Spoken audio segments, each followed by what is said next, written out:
জাকির খান নারায়ণগঞ্জের এক আতঙ্কের নাম। কিভাবে পেল না তো খ্যাতি, চলুন দেখে আসি নারায়ণগঞ্জের শীর্ষ সন্ত্রাসী, নারায়ণগঞ্জের মাদক ও সন্ত্রাসবাদের অধিপতি, সাবেক নারায়ণগঞ্জ জেলা ছাত্রদলের সভাপতি জাকির খানের আমলনামা।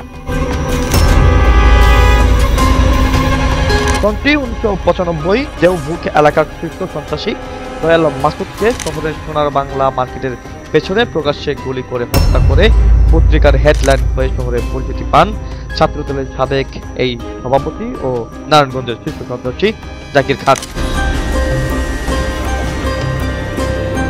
1996 সালে বিএনপি সরকারের শেষ দিকে শহরের খাজা সুপার মার্কেটে হামলা ও ভাঙচুরের মামলায় 7 বছরের জেল হয় বিএনপি নেতা জাকির খানের। কিন্তু রাষ্ট্রপতির সাধারণ ক্ষমায় তিনি মুক্ত হয়ে শহরে নতুন করে পরিচিতি পান তৎকালীন স্বরাষ্ট্রমন্ত্রী আব্দুল মতিন চৌধুরী নাতি হিসেবে। 1996 সালে আওয়ামী লীগ ক্ষমতায় আসার 7 মাসের মাথায় কাশিমপুর বাংলাবাজার এলাকায় এক ঠিকাদারের কাছে চাঁদা দাবির অভিযোগে দ্বিতীয় দফায় 5 বছরের সশ্রম কারাদণ্ড হয় ছাত্রদলের সাবেক এই নেতার বিরুদ্ধে।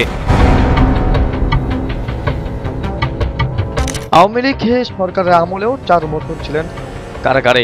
1999 সালে স্বল্প সময়ের জন্য কারামুক্ত হয়ে বাগিয়ে নেন জেলা ছাত্রদলের সভাপতির পদ। আওয়ামী লীগের শাসন আমলের শেষ দিকে 2000 সালে শামীম ওসমান নারায়ণগঞ্জ থেকে টানবাজার ও নিমতলির জন্যপল্লী উচ্ছেদ করলে আর্থিকভাবে ভেঙে পড়ে জাকির খানের পরিবারের আর্থিক মেরুদণ্ড। 2001 সালে তত্ত্বাবধায়ক সরকারের আমলে বিশাল গাড়ি বহর নিয়ে অস্ত্র মহড়া করে নতুন করে আবার কারাবন্দী হন জাকির খান। 2001 সালে বিএনপি ক্ষমতায় আসার পরও প্রায় 5 মাস ছিলেন কারাবন্দী।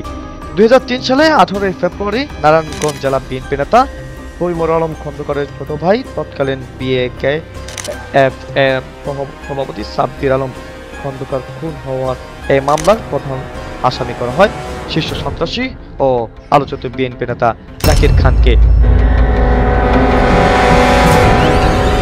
আসামি হওয়ার পর থেকেই বিদেশে পলাতক ছিলেন সাবেক এই ছাত্রদল নেতা জাকির খান।